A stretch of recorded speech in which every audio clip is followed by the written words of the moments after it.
1 Samuel, hoofstuk 7. Kirjat Jearim se manne het die ark van die Here gaan haal en dit gevat na die huis van Abinadab wat op 'n koppie gestaan het. Abinadab se seun Eleazar is ook geheilig as oppasser van die ark van die Here. 20 jaar het verloop sedert die ark na Kirjat Jearim gekom het. In daardie tyd het die Israeliete weer begin verlang na die Here.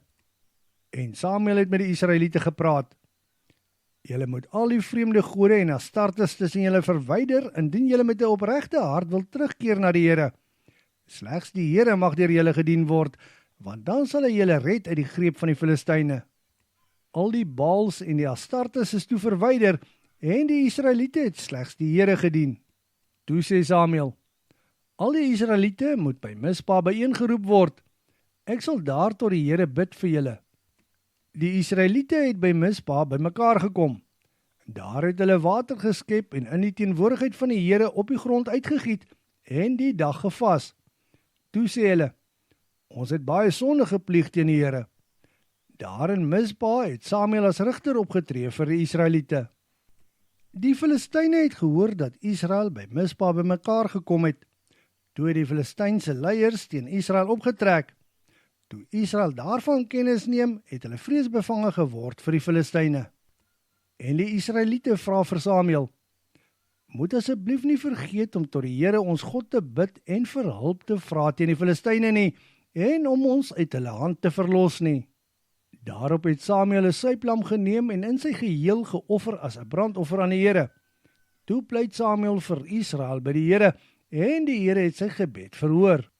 Samuel was nog besig met die brandoffer toe die Filistyne nader begin beweeg het vir die geveg. Die Here het groot donderslae oor die Filistyne gebring. Dit het die Filistyne heeltemal verwar en die mekaar gemaak, sodat hulle deur die Israeliete verslaan is. Die manne van Israel het die Filistyne agterna gesit en hulle tot net onderkant Betkar uitgeroei. Daar tussen Mispa en Sen het Samuel 'n groot klip opgerig en dit Eben-Haeser genoem, wat rots van hulp beteken, en hy het gesê, die Here het ons tot hier toe gehelp.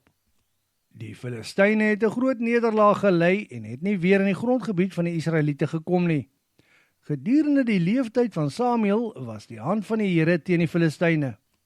Vanaf Ekron tot by Gat is al die stede wat deur die Filistyne van Israel afgeneem is, weer herower deur Israel. Al daardie gebiede is deur Israel uit die Filistyne se hand teruggevat. Gedurende daardie tyd was daar vrede tussen die Amoriete en die Israeliete. Sy hele lewe lank het Samuel as rigter vir Israel opgetree. Tussen Bet-El, Gilgal en Mispa het hy jaarliks beweeg en Israel gerig. Vandaar het hy weer terug huis toe gegaan in Rama en Israel ook daar gerig. Dit is ook daar waar hy 'n altaar vir die Here gebou het.